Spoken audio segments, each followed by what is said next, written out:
Good morning. Good morning, everybody. It's me, Mitch, and welcome to Morning Coffee with Mitch on this hump day, Christmas Eve.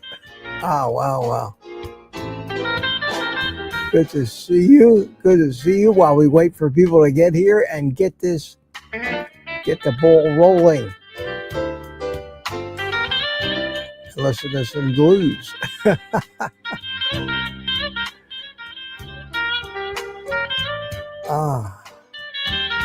did I forget?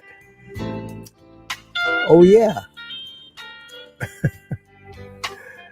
Drink it if you got it. I've been waiting for this.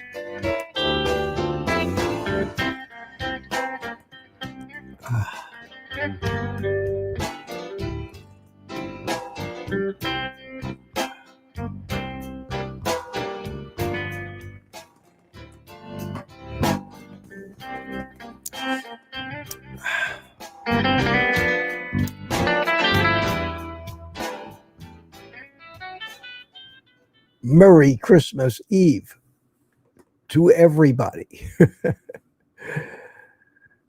And I think Kelsey's still working over there. Let me see. Yeah, they're going strong. They're not even close to finishing up. Wow. So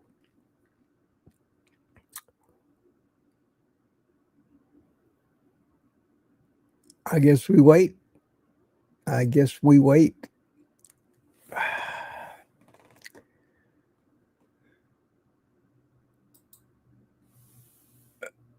But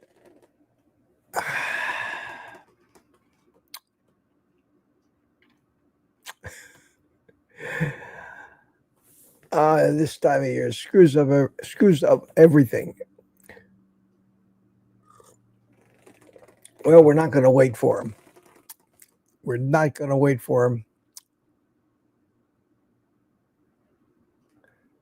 I'll just get started. Mary M., good morning to you. Was here last night. Lady June, always early, both of you, always. And Mike Silly in Tampa was here yesterday. And at 6:19 p.m. a.m. this morning, Brian Dish. Hiya, Brian. How are you? Nikki W. Good morning and Merry Christmas to you too. Mike Silly Sr., good morning, all from Melbourne, Florida. He says,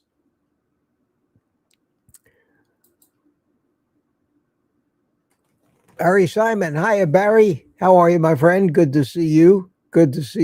And Robbie's here. Robbie was a little early and may have realized it.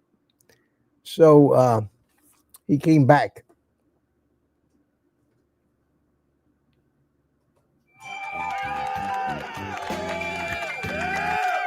Right on the money at 7 o'clock.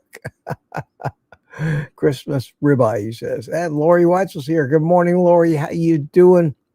Good to see you. Sandy Blythe is here. All the usual suspects. Good morning. Good morning, Sandy. How are you? Good to see you. Good to see you. And Thomas joined us. And Don Schonger. Tammy Charge is here. Brenda McIntyre is here. How you doing, Brenda? Good to see you. And Lizzie. Hello. Kiltz was on herpes today. Yeah, they were talking about herpes, which I woke up to. People who spread herpes should be in jail. The problem is a lot of people who spread herpes don't know they have it. It's just a cold sore, for God's sakes. It's a big problem. I remember always worrying about that, among other STDs and things that you might pick up while being a human being and looking for meaningful relationships. But I turned it on I'm with you, Lizzie. Not that they should be put in jail, but I turned it on at 6 o'clock, right when they first started. They introduced the guest, and she started telling everybody about herself. And she came right out and said, I became a carnivore because I had herpes. And she started talking about that. And I said, I'm sorry. I'm sorry. I'm sure she's a lovely, wonderful person, but I don't want to sit here for an hour and listen about herpes. And when I tuned back in about 10 minutes ago to see how they were, if they're ready to finish up, she was still talking, and she was talking about constipation and magnesium and cramps. And I said, oh, okay. And they're still going strong. Sure, she's a very nice lady. Very nice lady indeed. But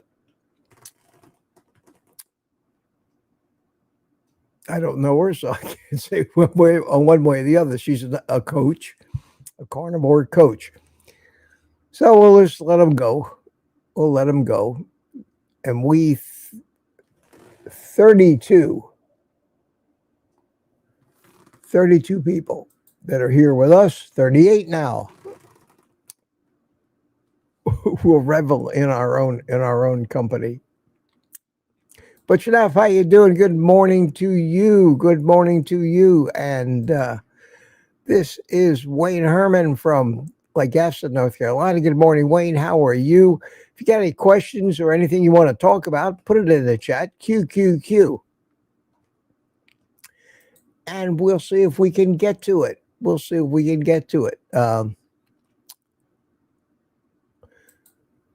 Finland is in the house. Tuka, good morning, my friend. Good morning. We had a nice little panel last night on the Tuesday night live stream, which I opened up to everybody, not just the channel members, because I kind of cheated, not on purpose, everybody out of the live stream Saturday night with my mistake of pushing the wrong button at the wrong time. And we had a great little turnout last night, and a nice panel, and a good time. I always enjoy those things. I started out a little rough. Had a tickle in my throat. And it wasn't like a painful cough or anything like that, but it's just one of those little things that, and I'm drinking water, and I had some decaf last night because I thought that might help. And finally, about halfway, well, maybe 30% the way into the live stream, I got my voice back. So we had a good time. It was a nice thing. We went a little over, about 10 minutes. So I can't fault Kilt too much this morning for going overtime. But good morning to you, Tuka. How are you? And Lori, Mitch is my blessing. She says, thank you, Lori. It's so sweet. Makes me feel good. I appreciate that. And everybody's now talking to each other. Who is this? This is Juliet. Good morning to you. Good morning to you. And Rick is here with us. Good morning. I'm still watching Kilts over there, and he's still going strong, and still got 91 people. Wow. And that's on his widescreen one. They're continuing to do this this splitting it up into the cell phone versions. I think that gets you more views, if that's important. But it splits the chat again. It splits the chat into two separate groups of people who can't see the chats from the other group. Depends on whether people think the chats are more important than what they're saying. And of course, Oh, they're waving over there finally. Good, good. Only 10 minutes over. Not bad. Not bad.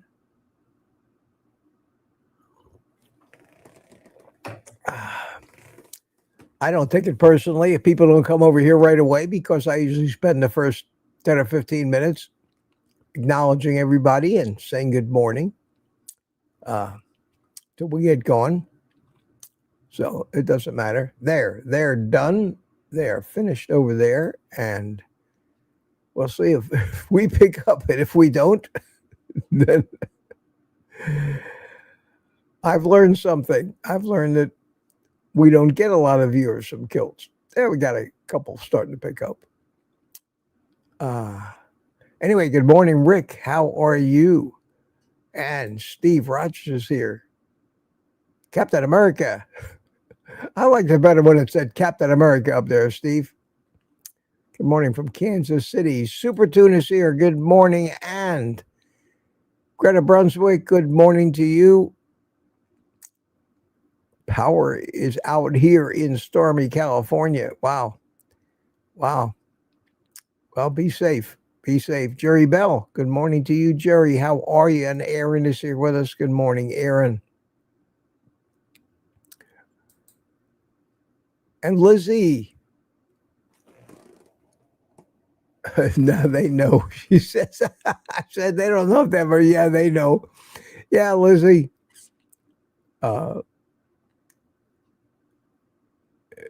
That doesn't stop people, unfortunately. Just knowing they have something from spreading it around. I never had an STC.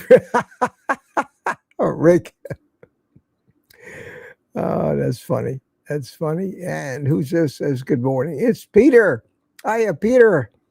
How you doing? We missed you last night in the live stream. We had Lewis and Thomas there, but no Peter, no Tuca. Missed a few of the regulars. That's funny. That's funny. And who is this? This is Juliet. I can't read these dark green names on there.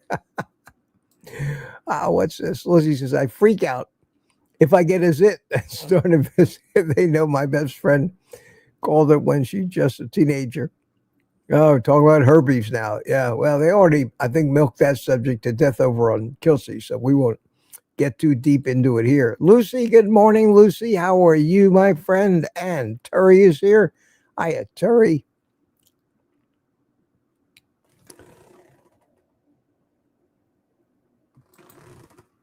Lewis, just mentioned your name.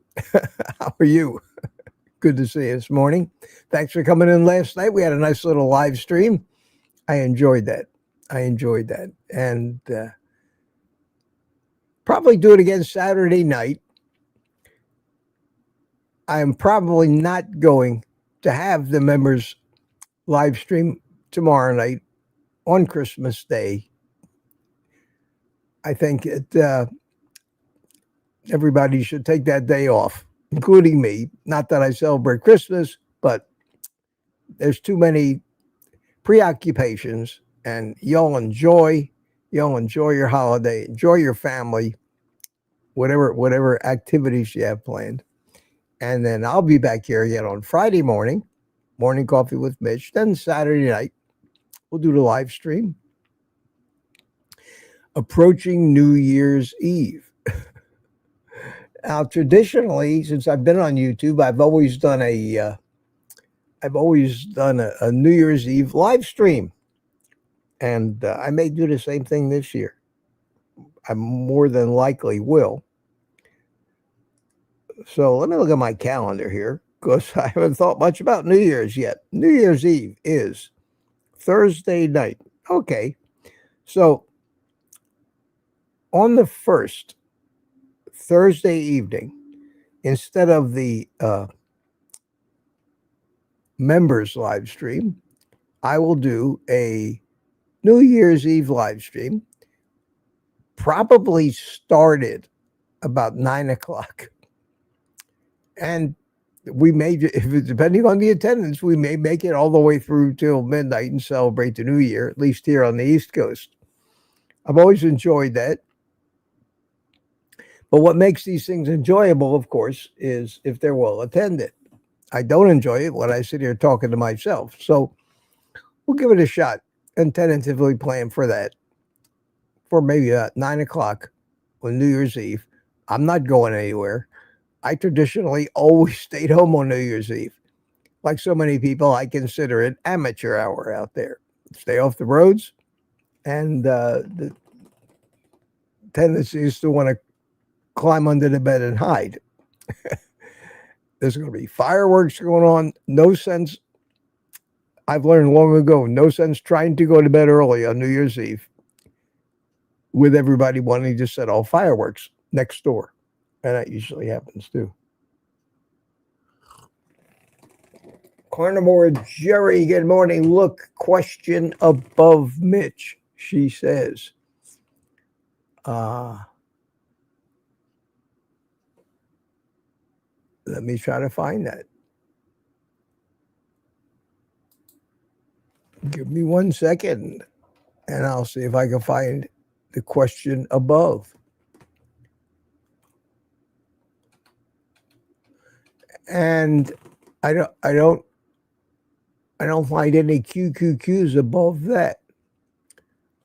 Whose question should I look for? I'm trying to keep up with the chat here.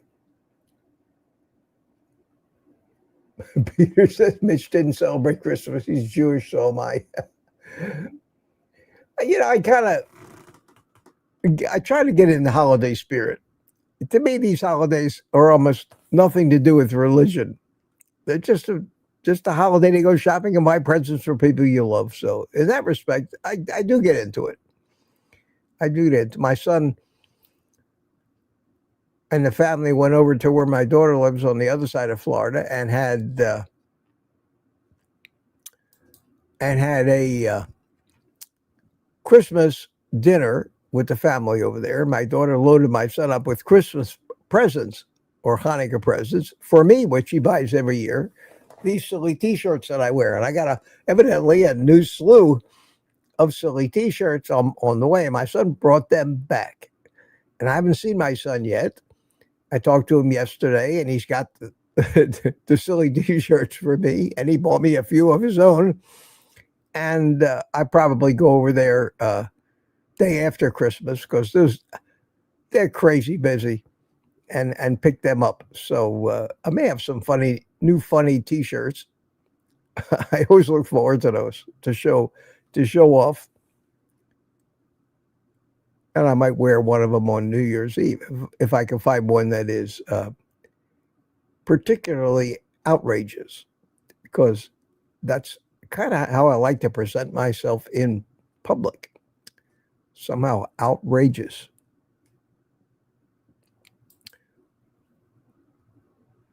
Hanging out with Jen says, morning, y'all. Good morning to you. Good morning. And who is this? This is Rick. Chimed in and agrees with that. Paul Clark, good morning to you, Paul. How are you? Good morning. Good morning. Merry Christmas to you, too. And who else haven't I said hi to here?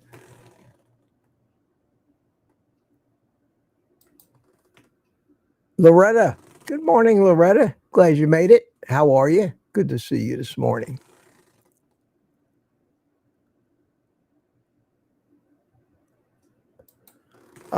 Lewis says, I don't think they know they are splitting the screen to portrait. Yeah, they've got to know that, Lewis. How could you've got to know it. You got to know it.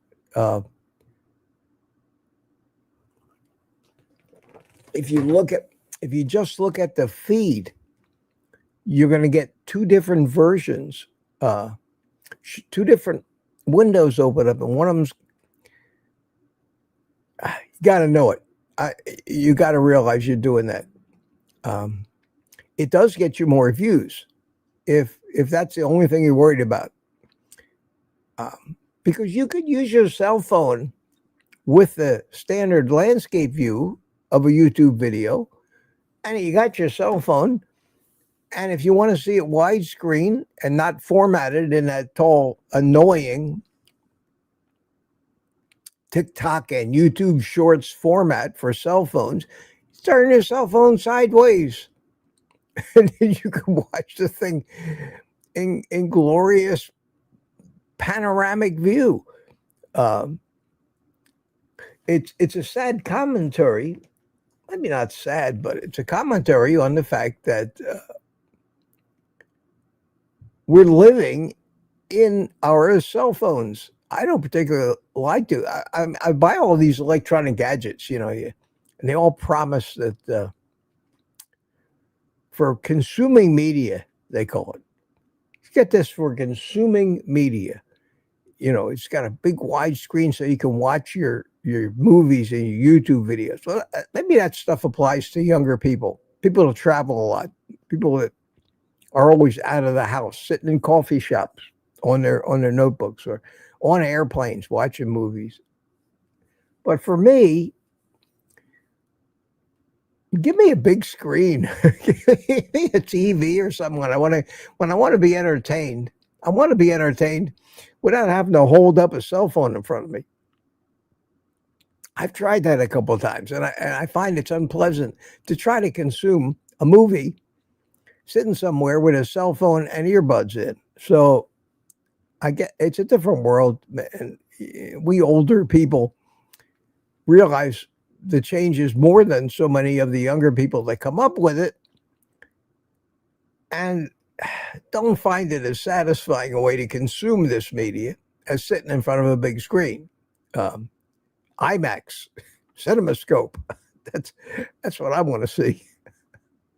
I says straining my eyes all the time, looking at a glary screen with all the blue light and all those other things that are supposed to be bad for us. It'll be interesting to see. It'll be interesting to see when all these young people today, the cell phone babies, if they could figure it out, they would figure out a way to implant a cell phone in the womb of a pregnant woman. So if the baby, you get a head start and get used to, living in a world that the entire world comes out of that little screen. And that's where all their friends are and all their acquaintances and all their activities. And we're going to end up with a bunch of people in this world that don't stand upright anymore. They stand with their heads bent forward. It's hard enough to keep good posture these days, but everybody's walking around. We're going to have radar detectors, LiDAR, in our hats. Now we're going to wear LiDAR hats with early warning systems to keep us from bumping into other people as we're walking around and driving with our heads buried in some tiny little screen.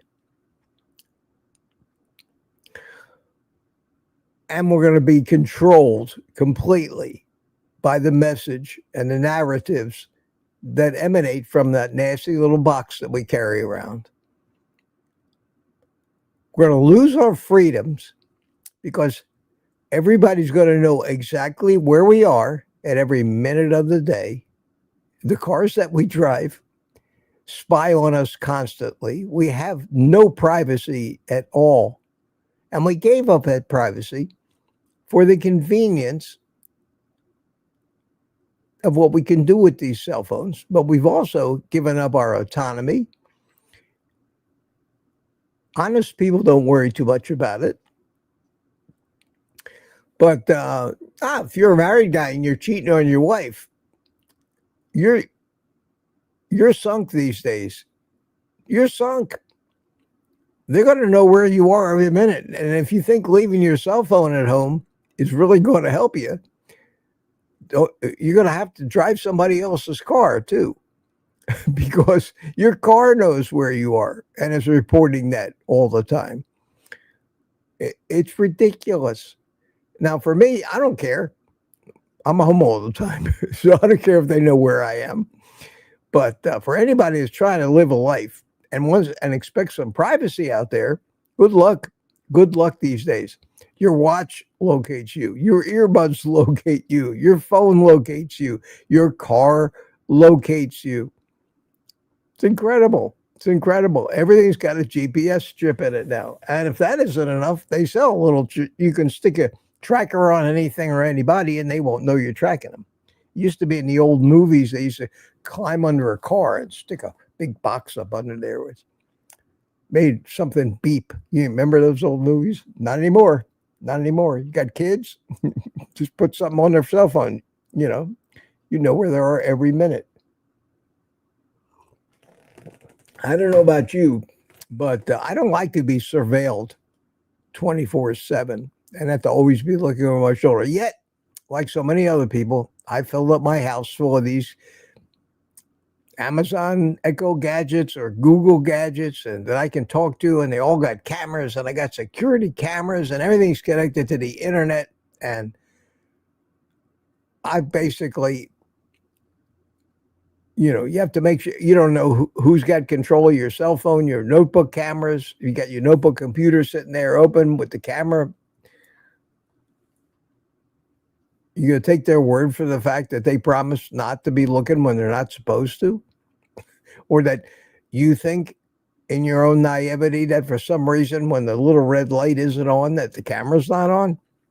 The only cameras I have in my house that I'm sure are not looking, believe it or not, are two cameras that are part of my Simply Safe security system, indoor cameras. And what they have a physical metal shutter when that closes and blocks the camera. And you can look at the camera and you can see the metal is blocking the camera. And when it goes on, you hear it go clunk. So when you arm the security system, for example, it opens the cameras up. You can hear the clunk, and then when it's done, you hear the clunk again. Well, that's about the only but there's still microphones in those cameras that record everything, and you don't know there's so sometimes I wonder, believe it or not, it makes you paranoid. I'm sitting there watching some particularly annoying news, and as I do sometimes, as if somebody could hear me, maybe I know they could hear me, I'll shout out something at the TV. And then I say to myself, holy cow, are they going to think that I'm a terrorist because of what I just shouted at the TV? And then I say to myself, well, some of the stuff that are on these TV shows and movies, these cameras and microphones are also hearing. How do they know it's a movie I'm watching and not, a gunfight going off in my own house? These are things we think about these days. And where is it leading? It's leading to a society like you see in these future dystopian movies. But what's that got to do with carnivore, you say? Well, I'll tell you, carnivore is going to let you live long enough to see all this bad stuff happening. At any rate, something to talk about today. Let me see if anybody is talking about anything interesting here. I haven't picked out any topics for today.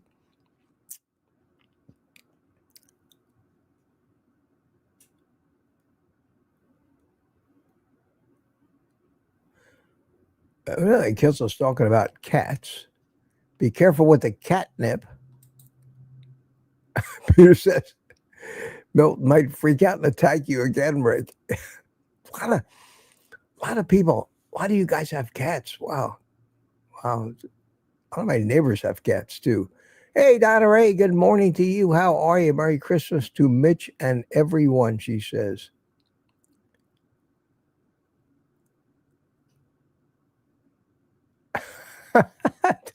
Peter, I was thinking the same thing about Milton.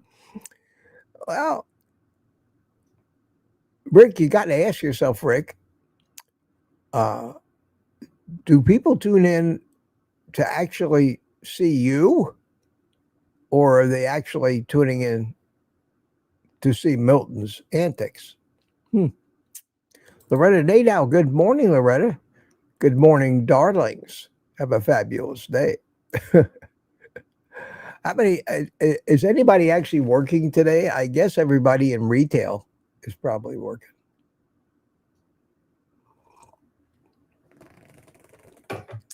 Lizzie says the topic today is do not stuff your face with junk tomorrow. Lizzie, you're so right. You are so right. Now I'm looking for that question, Jerry. Maybe you'll give me a clue as to what it was. I didn't see it.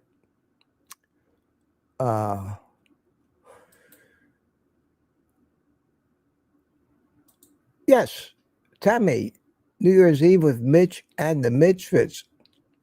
Bring your noisemakers. Wear a party hat.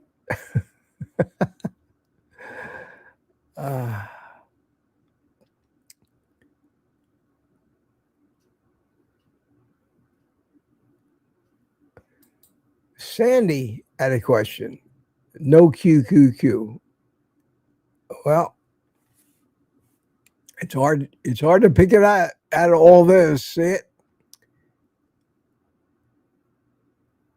I'll tell you what I'll try to do. I'll try to do it this way.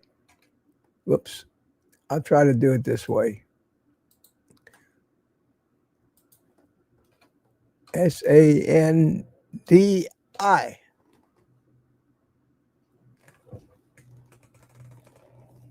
Question. Oh, there it is. I found it. See that? Search. In case you didn't know it, if you have a PC, you can hit the F3 key. Make sure you're in the window you want to search in and hit the F3 key, and a box opens up and you can type any word or combination of letters. And like right over here, it goes ahead and highlights the first occurrence of it. And it picked out Sandy right there. So that worked. Question, did you have a steak yet? I ate one of the New York strips, but I have not hit into the to one of those big ribeyes yet. I decided with all this, and this is something I did want to talk about, the distractions. Let's call it carnivore distractions. Everywhere I look on YouTube these days, it doesn't seem like carnivore alone is adequate anymore, according to everybody, except a very few. Carnivore is not enough. After years of eating no carbs, no plants, doing really great, feeling good, weight exactly where I wanted it, working out. Now, I know that my life is a little different because I did have the stroke. I don't blame that at all on carnivore. I blame that on all the other advice and the medical community and just bad luck.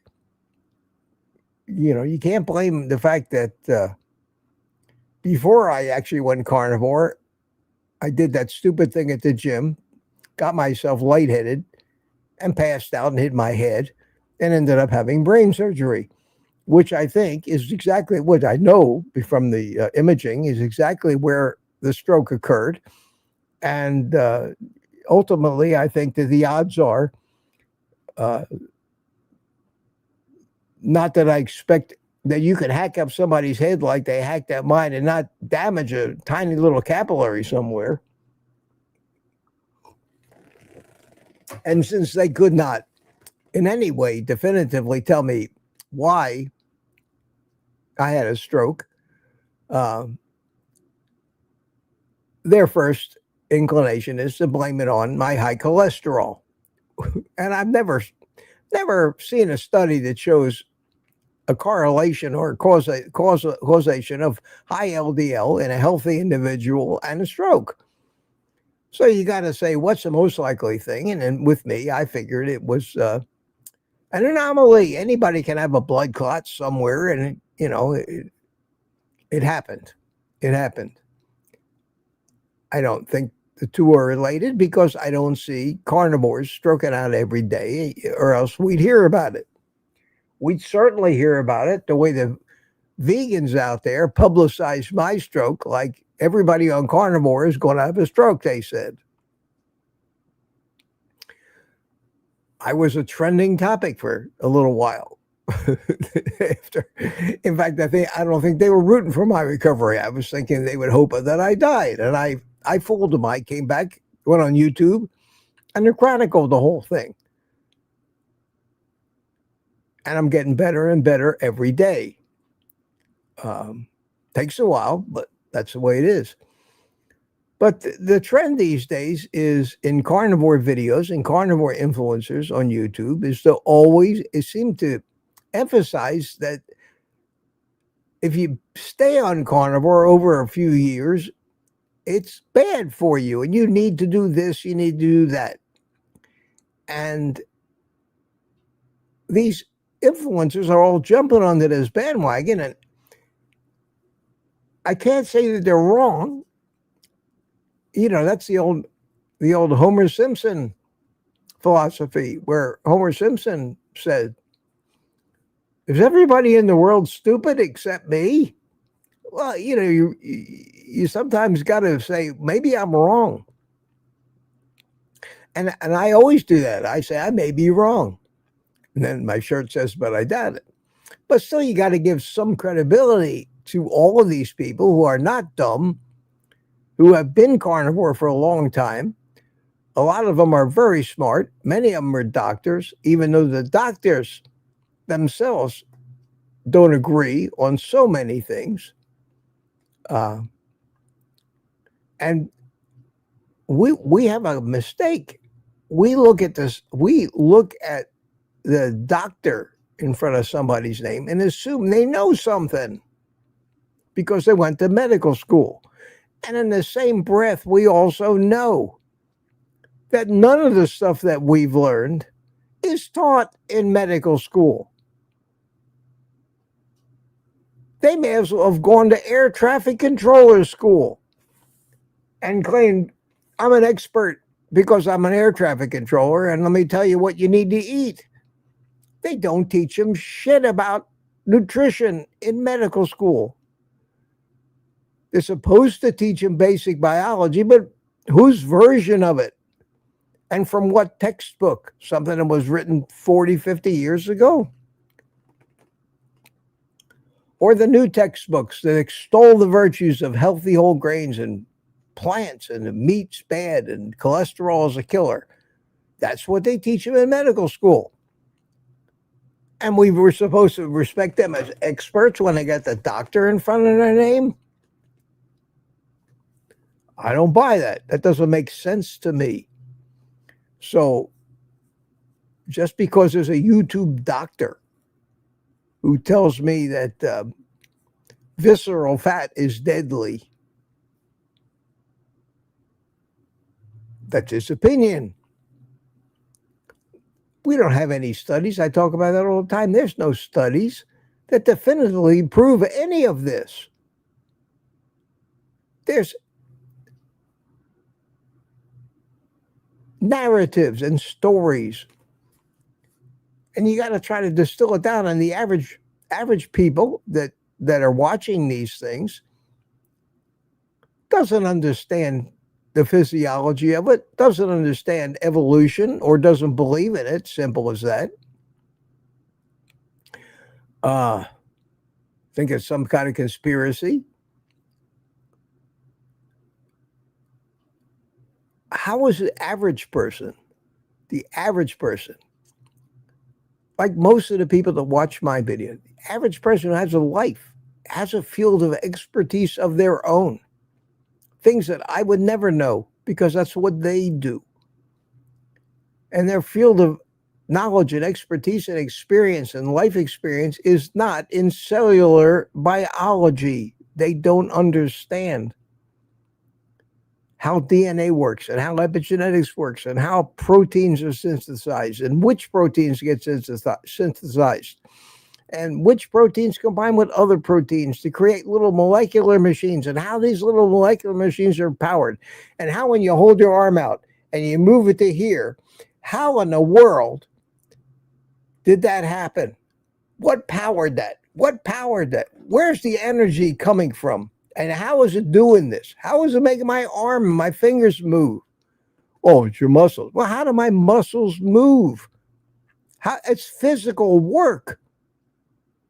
How is that happening? Nobody understands that unless you're really curious. And the explanation for all that stuff, if you understand it, fits into this big picture of how a living thing actually works and what powers it and where that energy comes from and how it's synthesized and how it has to come from external sources, sunlight, food, air, water. All of these things are chemicals that in this fabulous reaction that we have create everything necessary to be able to take your arm and do this with it. Nobody thinks in those terms. How are they supposed to understand how important those nutrients in your diet are and how they're used just so you can do this? And we're listening to these people. We're listening to these people. We're listening to them tell us what we're supposed to do. And what are the motives of all these people? What are my motives? Why does somebody want to go to all the trouble of making all those videos and spending the money that's necessary to get the software and learn how to use all this stuff and figure out how to do YouTube? Most of it is to make money and get a lot of views. And you can't hold that against anybody. That's why we all go to work. Altruism is a myth. There's always got to be something in it for you, or you're not going to get out of bed. I say this all the time, even Mother Teresa got a paycheck from the church. You have to live. You can claim I'm a good person. I do everything because I just want to help and I want to be a good person. But you tell them that at the grocery store when they ask you for the money to pay for your groceries. They don't care. So, how do you make money on YouTube? You get sponsors. You sell stuff. I do it. Not much. And I have better, at least I believe in the stuff that I tell you I use, and I think it's good. It might help you. I have the Amazon links. I use all that stuff. It really helps me do carnivore. But what are you supposed to do today, these days, when you look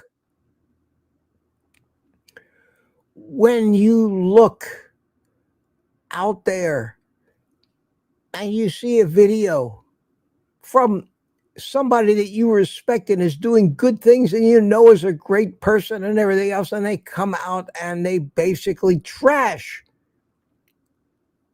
or minimize everything that you're now doing that's working for you, telling you you're not doing enough.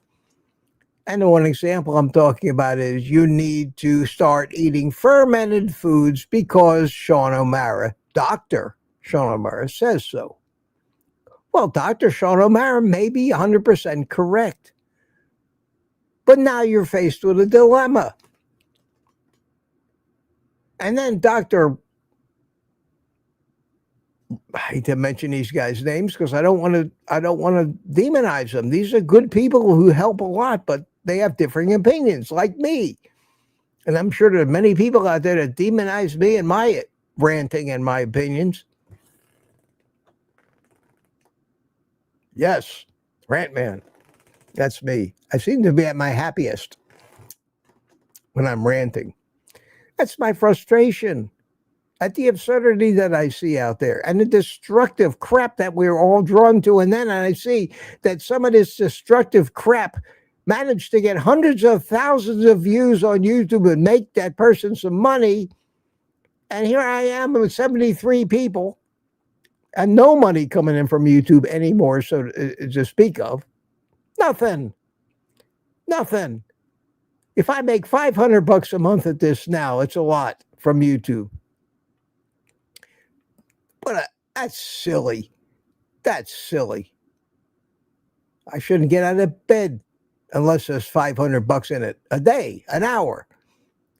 But I do it. I do it. I like it. I have fun. And I'm frustrated. And I do want to help a little bit. But you notice I'm cutting back. I'm cutting way back on the amount of work I'm putting into this because it's futile.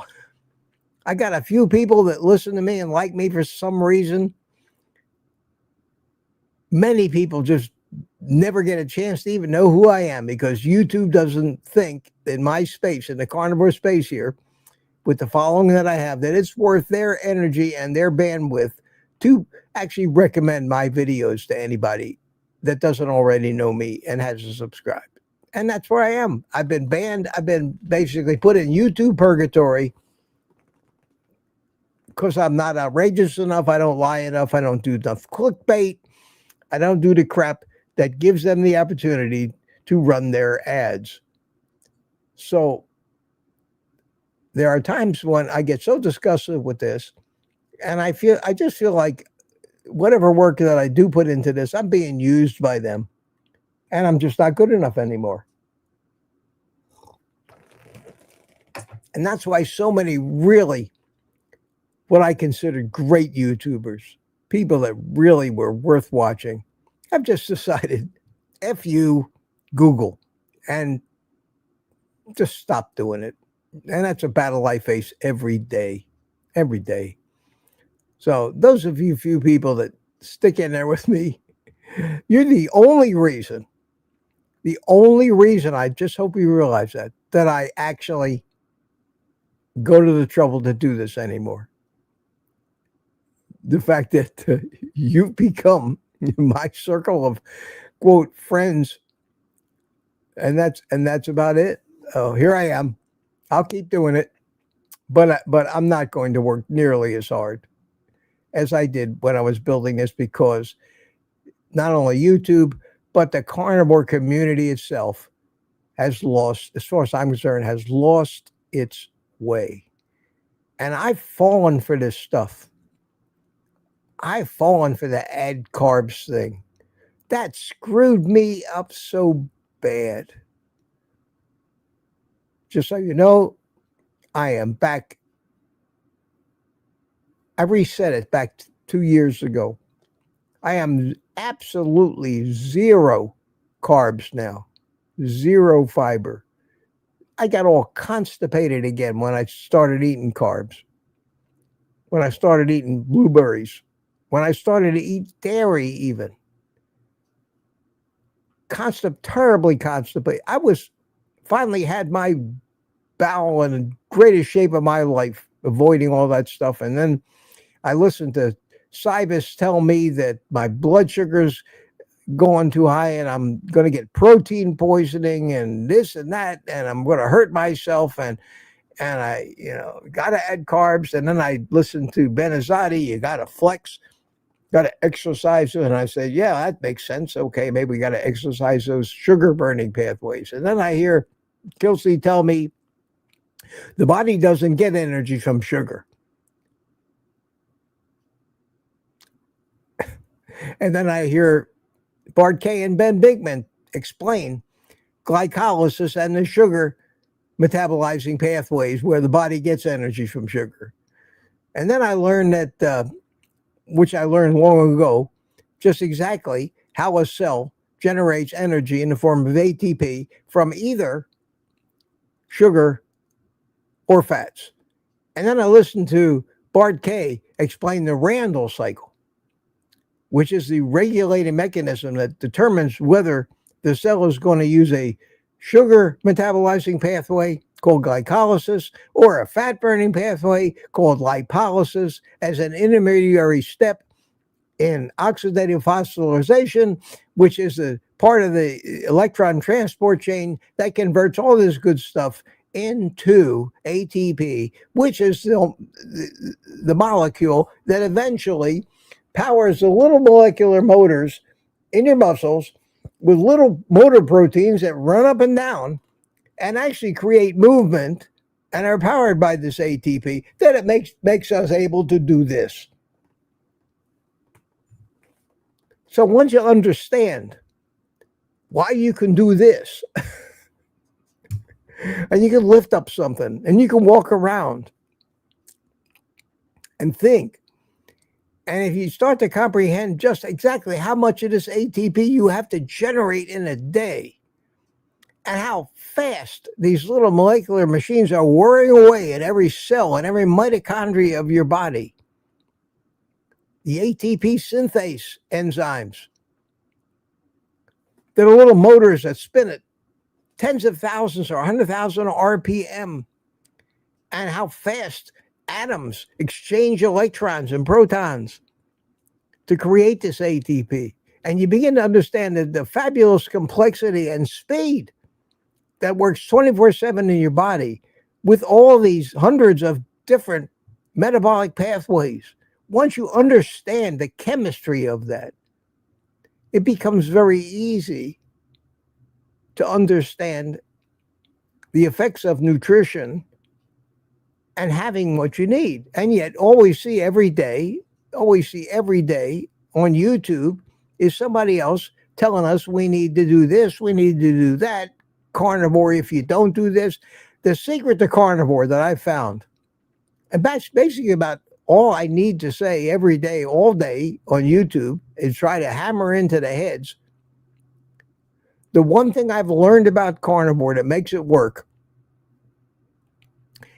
is that it is a high-fat diet. We must eat fat. We must eat animal fat, not plant fat. Animal fat. We need it. If we eat too much protein, it can create some problems.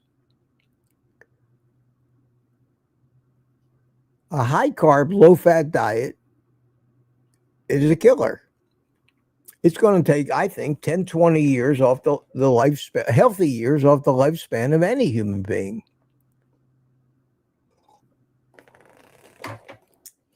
But I was talking about the direction that we're going. I can't fight it. I can come on here and rant every morning like crazy. Keep it simple. Keep it simple. Think about how a caveman lived. They didn't have to think about any of this stuff. They had to get everything they needed from natural sources, from the food they ate, from the water they drank, from the sunlight. Unfortunately, we live in a world where the stuff we need isn't contained in the quantities we needed in so many natural sources, and we have to figure out other ways to get it. So, yeah, we probably require a little supplementation. And I heard that this guest on Kilser this morning, in the brief time I watched it towards the end, was talking about her constipation and her cramps, and discovered that she needed magnesium. Well, that is something we can all assume we're not getting adequate quantities of in our food. But the big thing is eat 1 to 2 meals a day. Stop eating when you're satisfied. And the thing that satisfies you is fat. Protein by itself is not going to satisfy your hunger. Sugar is going to do the opposite. The more sugar you eat, the more it will stimulate your appetite. There are reasons for that buried deep in your genetic programming. And it had to do with famines and survival food. It all makes sense. The simplest thing, and all we need to know, is just eat fatty meat. I turn to bacon and eggs to make sure. And when I eat bacon and eggs every day, I'm talking a half a pound of bacon and 5 or 6 big eggs every day, I know I'm getting proper nutrition. And I follow it up with some meat, fatty meat, beef, ground beef, maybe some chicken thighs or fish. I prospered like that for years. And I fell into the trap of listening to all the crap and started experimenting with all of this stuff that all these people told me on YouTube that I needed to do, and I fucked it up.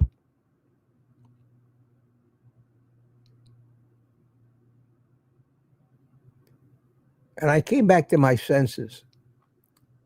And I can't even watch it anymore, because once somebody puts an idea in your head, it's like an image. Once you see something, you can't unsee it. Once you hear something, you can't unhear it. And since none of us knows any of this stuff for sure, there's always that little nagging doubt.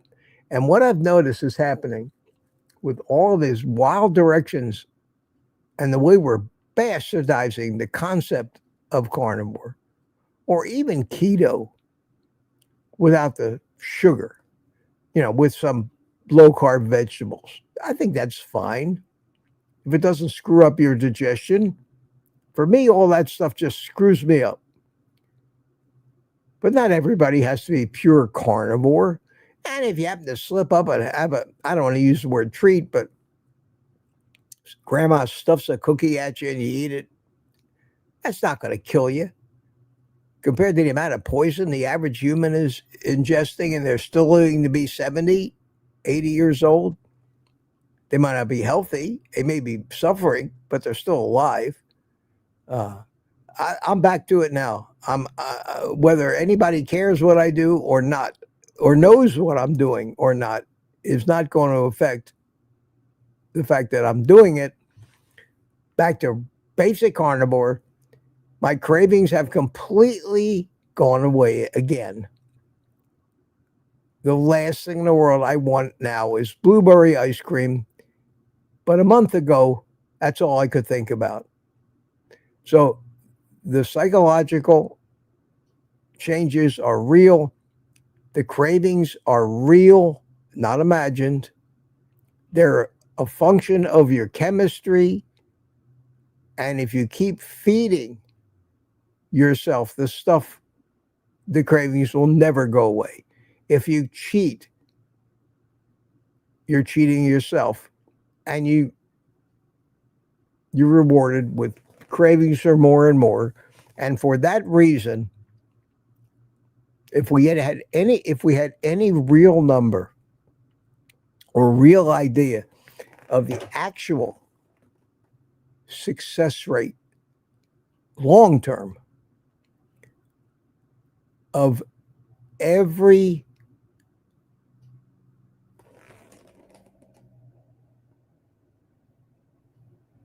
yes, what I was, my hat is blueberry colored. I don't know, the blueberries I get. This is something strange. I'll take this little aside. Have you noticed? Blueberries are not blue, they're purple. I'm sorry, blueberries are purple. They should call them purple berries. Purple berries. Easy for me to say. But if you had a bowl of blueberries and you had all kinds of blueberry juice in the bottom of the bowl, it would be purple. But the minute you try to wash the bowl out and the water hits that, it becomes blue. I mean, it's strange. But that, surely I can't be the only one that noticed that. But blueberries look purple to me. My blueberries are not the color of my hat. DS, but that's okay. That's okay. And I still have Tammy Pitarch's thing up there and haven't noticed it in front of me for the whole stream.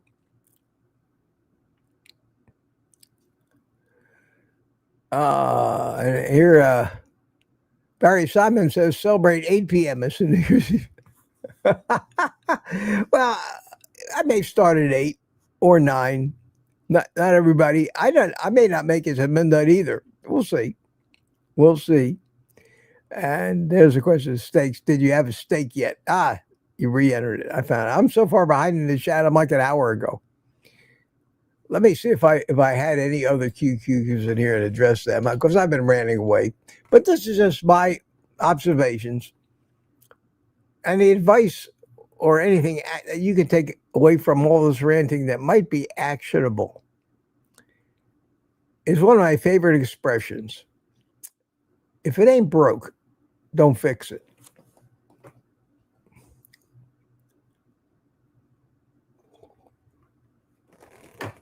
If you're on carnivore and you're honest with yourself and you've taken stock,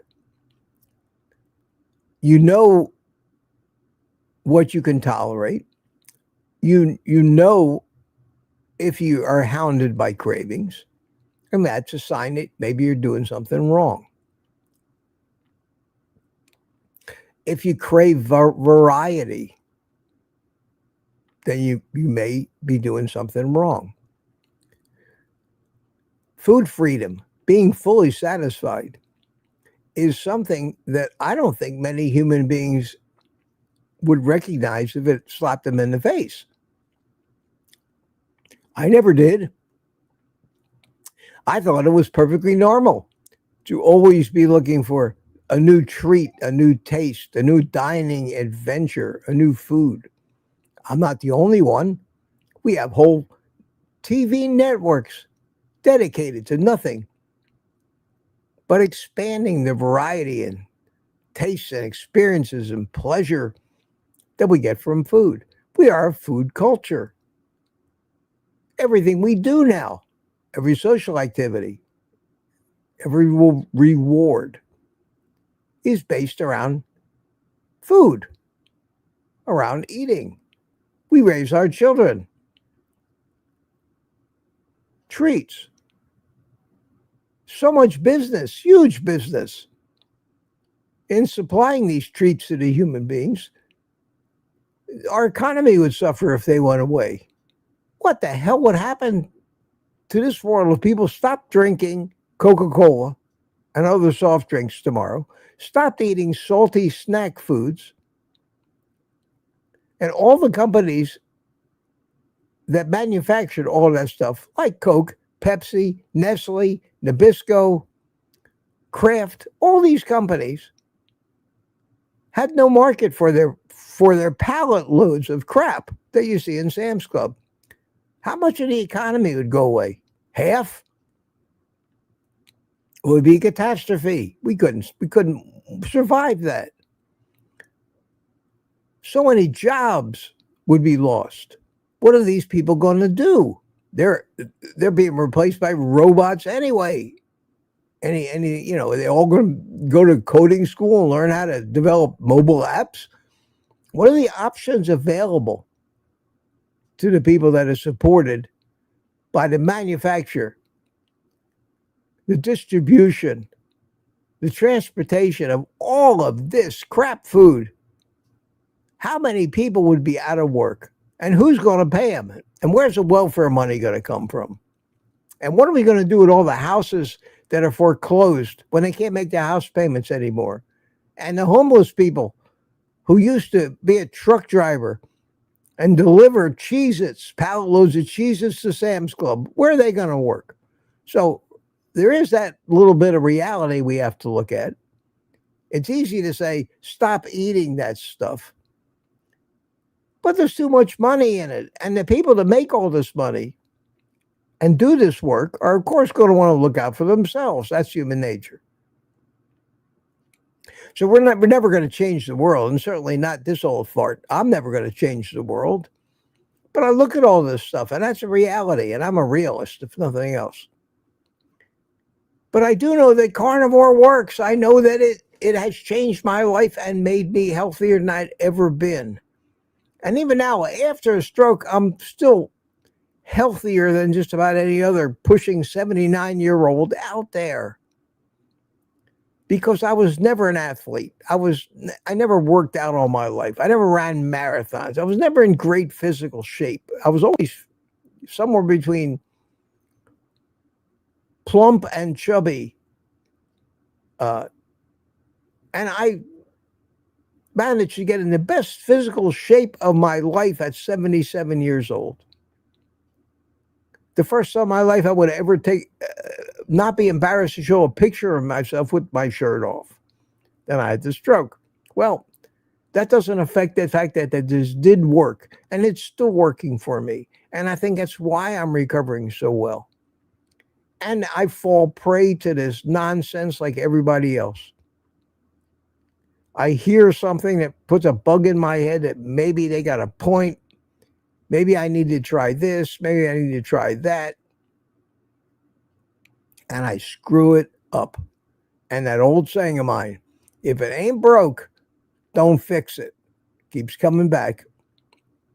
And I probably will do it again. Probably get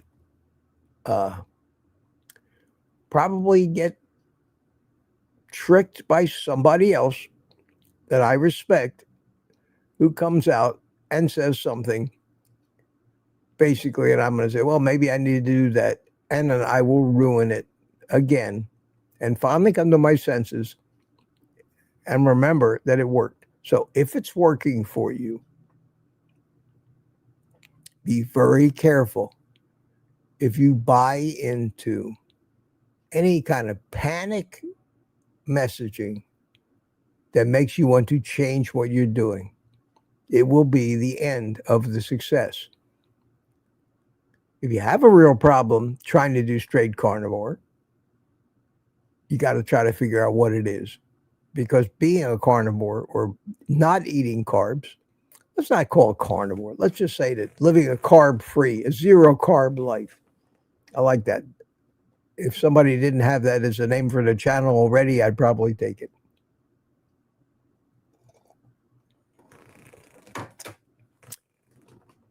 Don't be so quick to change. Since I went back, bacon and eggs every day. Number one, my food costs have gone way down. I don't eat as much steak. I've been eating bacon, eggs, and ground beef mostly. Now I'm going to add in some steak, but not a lot, not every day. Not Sean Baker steak, 5 pounds a day. Anthony Chafee steak. Not going to do that. I can't afford it. And between you and me, food doesn't have the meaning for me that it did. I'm just happy eating a hamburger as a steak, believe it or not. It's not about pleasure from food anymore. That's food freedom. Should be the goal and the thing we talk about most. Getting to that point in life where you experience food freedom, a concept so totally unknown to most people that if it did happen to them, they would probably ask their doctor, what's wrong with me? Why don't I want to eat all this crap anymore? Why do I only want to eat bacon and eggs? Everybody knows that's going to give you a heart attack, right? And that's where we are in this world. My main message is keep this simple and figure out what you can tolerate and still have food freedom. And if anything takes that food freedom away from you, you have to not do that. Unfortunately, if you've had food freedom and you lose it, you're probably already on the way to failure because you're getting all the dopamine hits from all that food that used to be survival food, and we still have instinctively in us the cues and the need to gorge on it when we find it, because it is survival food after all, and while we found it, we better consume as much of it as we can. It all makes sense. It all makes sense. Well, look how long I've gone. I've already ranted. You guys are talking about everything but what I'm talking about, and that's okay. Let's see. Any more questions? I wanted to see if I missed any. I will put F3, QQQ. And we have Mitch, do you take any statins? No. I would not take a statin ever. Ever. The odds are that I might have some condition. Now, there are some conditions where doctors, even carnivore doctors, recommend it. And if I had one of those conditions, I might consider it. But for prophylactic purposes, lowering my cholesterol, I think, is a crime against nature. My cholesterol, my LDL, I hate to use the word cholesterol. LDL is not cholesterol. Said that. LDL is a lipoprotein that carries cholesterol. The medical community is still going by Ansel Keys's fraudulent bullshit that the cause of heart attacks is high cholesterol. It's never been proven. Most of the data points the other way. We've been had by the drug companies, and we're suffering for it. So no, Robbie. I think that all of these statins are causing most of the fabulous increases we're seeing in chronic disease and mental illness. I think that artificially interfering with the body's production of LDL in any way is keeping the body from doing what it knows it needs to do and has done since the beginning of time to survive, and making everybody sick. I think it was one of the greatest crimes against humanity when somehow the drug companies convinced the government, the medical community, and everybody else that the public enemy number one was something called cholesterol, and you need to take this drug. I think we're doing it again right now with GLP-1 drugs for weight loss. Go ahead, keep eating all that shit. Stuff your face with the cakes and the sugar and all that crap. Well, we got this pill for you and you can lose weight. Well, we're just at the beginning. We haven't been doing it long enough to recognize the absolute chaos it's going to wreak in human health and the subsequent medical costs and drugs and attempts to fix it, and old people having to go into nursing homes, and the only people that are rooting for that crap are the people that are selling it to us. I'm passionate about that, but I will not tell you not to take a statin. That's not my place. You follow your doctor's orders. You just have to decide if you believe that your doctor actually knows something, and research it for yourself. And look at the history of where this crippling, disabling advice that they're giving actually came from, and whose pockets it puts money into, not only back when it started, but your doctor's own pocket today.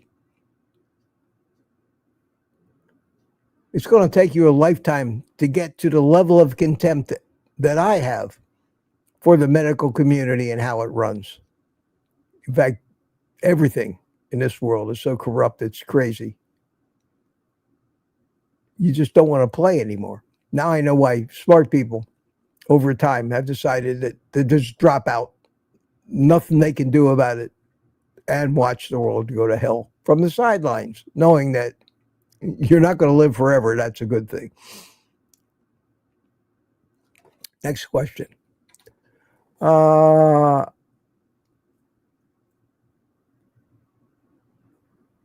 Rant Man is better than Festivus. Michael Steele said, yeah, Festivus. That was a great gag on Seinfeld. I like that. Question: have you seen the non-carnivore channel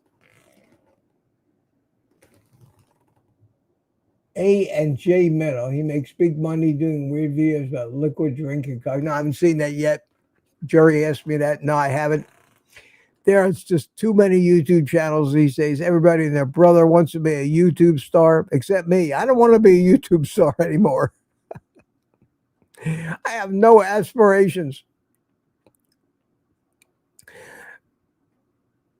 I always used to think I haven't figured out what I want to be when I grow up yet. Well, I finally come to terms with that and said, yeah, I think I've finally grown up now at my age, and I know that that's not something I want to be.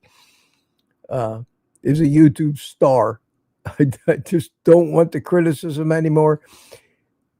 I don't want the disappointments of working hard and seeing nothing come from it. I just don't want to do it. I don't want to do it. I say I do it for me now only because of you. I do it because I enjoy at least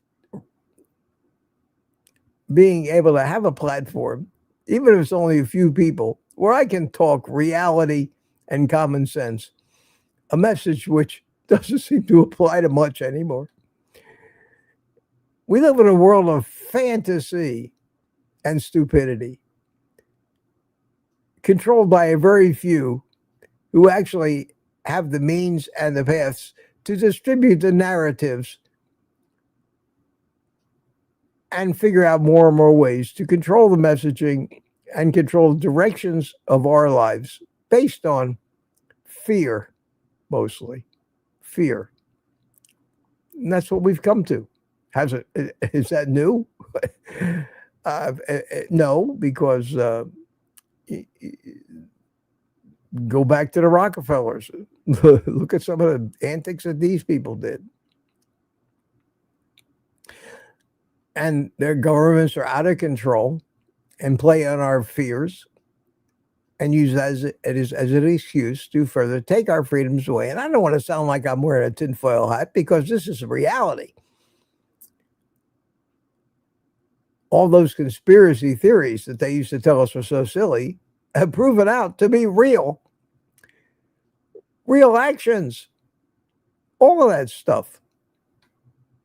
There's nothing that we can...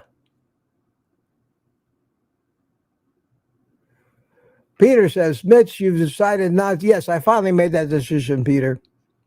The last time I tried to add the Blu-rays back in, it just disrupted everything. Everything. Just a few stupid blueberries. I get the thought comes across my mind because I guess I'm not completely over it, but I know, and I do have enough willpower to say, I just can't do it. I won't do it. I won't do it anymore. I'm going back to strict bacon, eggs, and beef. I don't even like butter much, but I'm going to make sure I get adequate fat every day. That's the only thing that I need to be concerned about. And I take my electrolyte drink mix because I know that the food that I eat, because of modern farming and agriculture, including beef, that the cows I eat and the eggs I eat are lacking in magnesium, potassium, calcium, sodium. So I see DS1 says blueberries are Mitch's kryptonite. Yeah, and like Superman, you got to recognize what your kryptonite is and do whatever you can to stay away from it. For me, it's not about willpower because willpower is a fantasy. It's all about controlling your physiology to the point where your subconscious is not missing anything that forces it to believe that maybe you're coming up on a famine and you need to start hunting it out and eating survival food. It's that simple. Maybe my background in computer programming has taught me that a computer is not going to do anything it's not programmed to do. And if it's programmed to do something, it's going to do it every time. And then we have finally got to accept the fact that we are, in essence, organic computers, and we live under the same laws. Most of those laws are executed below the level of our consciousness.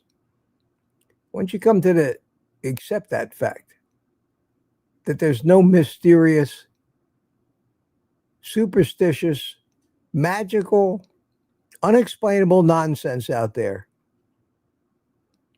that's out of your control, which would be a hard thing to get people to believe, that all that stuff you hear about UFOs is most likely crap, that the spaceship, the Starship Enterprise, really does not exist, that the mothership isn't hovering up there, that half the people on this planet are not aliens, that the earth is indeed round, and try to come to terms with reality. Subscribe to Occam's Razor, which is a philosophy that says that the simplest and most obvious answer is generally the correct one. Stop looking for the magic solution, for the magic pill. Think about how we got here and try to learn anything. If you're having trouble staying on this, not falling off the wagon, craving certain things, that it is chemistry, it is physiology, and that if you do it right, chances are you'll be okay. But the success rate of people who diet, I think carnivores may have the best success rate because it's one of the only diets that affects your physiology so that you don't crave the shit you don't want to eat. Where our success rate in the carnivore community may be 0.5% of everybody that discovers it and tries it, and after 5 years is still doing it. I doubt that it's as high as 1%, but the success rate of people who try diets other than carnivore after 5 years is so close to zero that you could probably call it zero. Probably call it zero. I mean, think about this. How many of you have been on a diet, lost some weight, and 5 years later are still at that same weight and able to maintain it? How many people working out at that gym, killing themselves, sweating, convinced that that's how you need to lose weight? Move more, eat less, move more. How many people who follow that philosophy? How many people who go to Weight Watchers 5 years later are not fatter than they were when they started? It doesn't work. None of it works. It's out there. Look around. People need to just open their eyes and observe. All the people you know, everybody who ever got thin got fat again, except for very few. And I'm one of them. But it's only been a few years for me because 4 years ago, I was fatter. I see that in my old drone videos. So I can't even qualify yet for that 5 years later. And I got to tell you, if I haven't learned so much about it that I didn't recognize all the pitfalls, I would have fallen off this one a long time ago. But I seem to be getting more aware of the reality of what screws it up, even while I participate in getting screwed up, because I fall for this. And my defense has been to stop watching so much YouTube carnivore stuff and listening to all these things. Determine the motives why people are doing this, putting it out.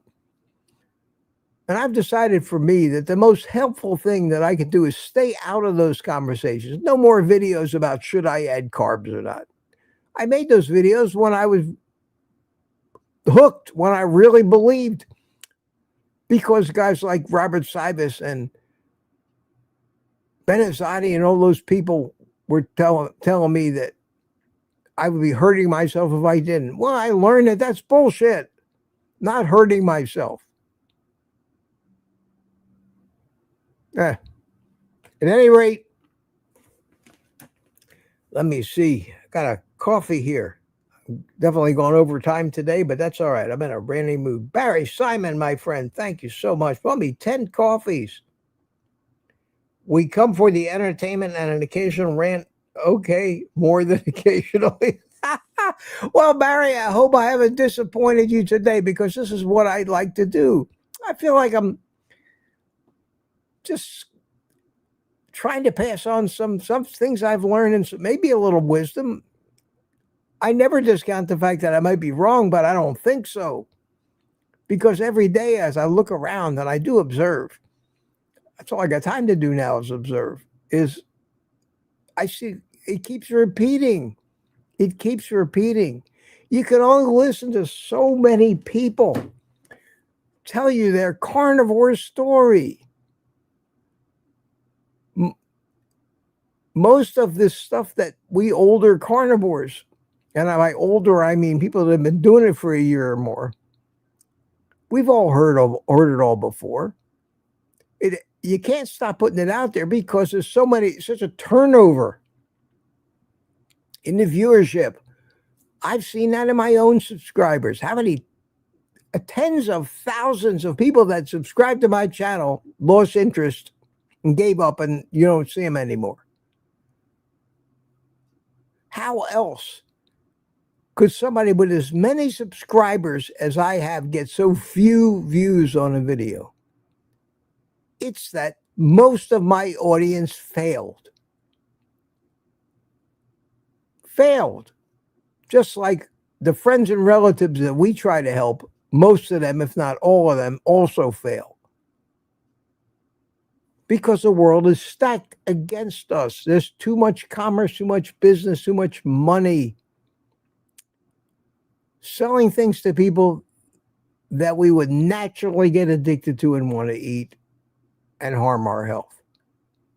So Ken Berry, with his 3.5 million subscribers, doesn't get the proportionate amount of views, because most of those 3 million people are gone. They have failed, didn't find what they were looking for, got all excited about it, and bought into the propaganda, the hype of the people trying to sell them this supplement, that supplement, and the other. And that's the true reality. And you add that to the fact that YouTube thinks we're killing people when we're really trying to save them. And they are supported by the big money. Google and YouTube and all the media are supported by the big money from the drug companies and the food companies. Believe me. And they make, whoever's paying the bills makes the rules. And we're like David and Goliath. But I keep coming back because I like the company. Without you guys, I'd be a lonely guy. I'm not lonely now. So I'll keep going back and ranting and trying to, hopefully, maybe there's one or two people listening to me that haven't heard it all before, or maybe get a little reminder, because I need to remind myself now and then not to fall into this crap, to stay away from it. Avoid the clickbait that promises me to solve the problem that I think I still have, and go back to the basics. Keep it simple. I'm going to die one day from something, but spending a lifetime to try to figure out what you're going to die from and fix it before it happens, that is an impossibility. Can't do it. We can't do it. And even if anybody managed to accomplish that, if anybody managed to live their whole entire life, wow, I just got 10 gift memberships. Love for Jill. Wow, thank you very much. Gifted 10 Old Guy memberships. Wow, wow, wow. And let's see who they were. Where is it? Here it is. Oh, wow. Brody YYC, Standing Foot, Retired Rick Got one again. John Together Strong got one. Tammy, back in. I got a membership. Yeah. Who is this? I can't even pronounce that. DANGALASSO official. Welcome. Scott, unretired carnivore. Welcome. Furrow Grandma, back in. Hi, welcome to you too. Not another carnivore channel. Yeah, like that. That's funny. And Schwang, that's an interesting name. And Lizzie, yay. Lizzie says, yay, 10 members. Got a lot of our regulars. Yeah, a lot of people have dropped out. I guess for one reason or another. I don't look at, when I look at you guys and try to come up with how much I value each of you, the fact that whether you're a member or not does not weigh into that. Because I particularly am not a member of anybody else's thing either. So no pressure. But thank you so much for that. That was very nice of you.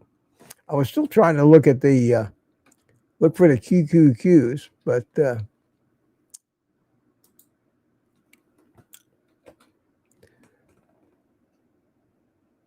keep on keeping on, Mitch. Love for Jill says you're helping. Thank you so much. I hope so. All those ranting's got to count for something. Mitch, do you take any statins? No. Question: have you seen a non-carnivore? No. Got that one. Rantman is better than Festivus. What is an average price for food on Carnivore? We spent $700 plus per month for the two of us. Well, that's not bad.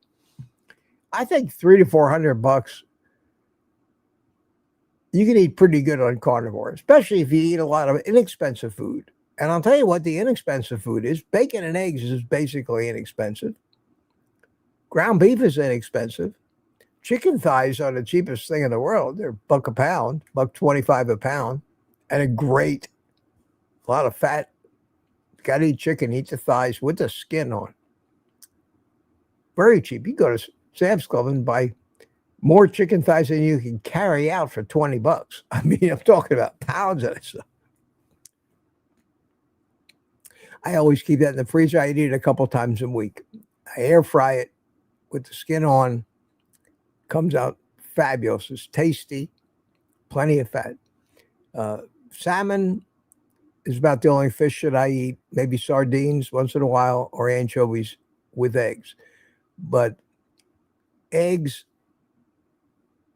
and bacon will give you, as far as I'm concerned, the most important thing that you need to keep a track of, and that is making sure you eat plenty of fat. You can tell if you're eating the right amount of fat, especially if you're sticking to a zero carb, zero fiber diet, by the consistency of your stools. And if you get constipated, you're not eating enough fat. Or maybe you need a little more magnesium. But if you got the electrolytes where you're not getting cramps, terrible cramps at night, chances are it's amount of fat. And that's the gauge. If your stools are way, way too loose and there's nothing medically wrong with you, chances are you're eating too much fat.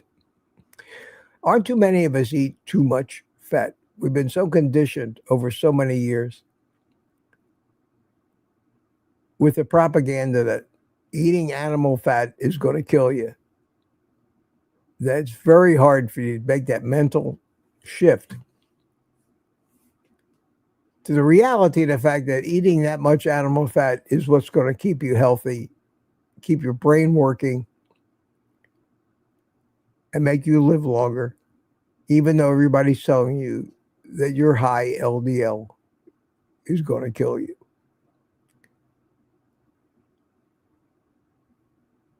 I think I'm going to call it a morning with that. Thanks so much, everybody, for coming in. Let me finish seeing if anybody else. Barry Simon bought me 10 coffees this morning.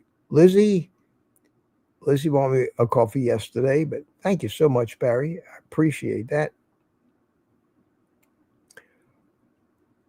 And what else I got here? Anything to talk about? I got my dentist wishes me happy holidays, or at least my dentist's computer wished me a happy holiday. There are more computers out there that care about me than people. No, really. More computers care about me than people. I get so many birthday wishes from computers, especially computers who I support as a customer of theirs. Do people really get flattered when somebody's computer sends them a happy birthday text?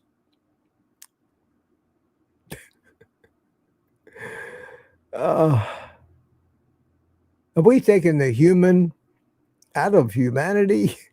It's very possible. Artie Camper says, you will definitely know if you eat too much fat. Yeah. Wow. Michael Pringles says that I probably have 500 pounds of beef in my 3 freezers. Well, we won't worry about you starving to death, Michael. That's for sure. Here's a little happy music for you. A little happy music. Till Friday morning. Taking a couple of days. Enjoy the holidays. Enjoy your family. And say goodbye to your friends in the chat. Although I'm sure there will be a myriad of other YouTube opportunities for you all to get together that don't involve me. I will see you Friday morning after all the hoorah and morning coffee with Mitch, 7 a.m. I don't know if Kilty's going to do a live stream on Christmas morning, compete with Santa, but that's up to him. That's up to him. Peter says he's jealous of you, Michael. About that. Let's go over to Aaron's house now, everyone. Yeah, Aaron, if I shoot into your time this morning, went overtime, I'm making up for the lack of tomorrow night's live stream. Thank you all for sticking in there with me today.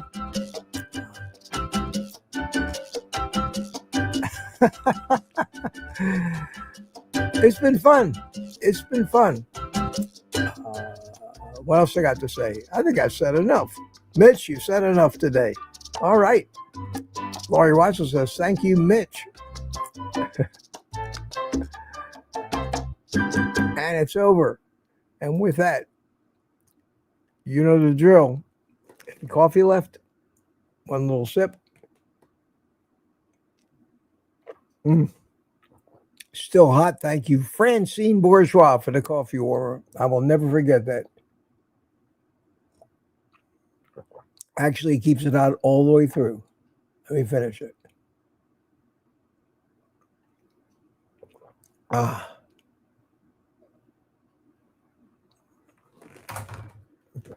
That's it. Turn off the coffee warmer until Friday. Take the rest of the day off and eat meat.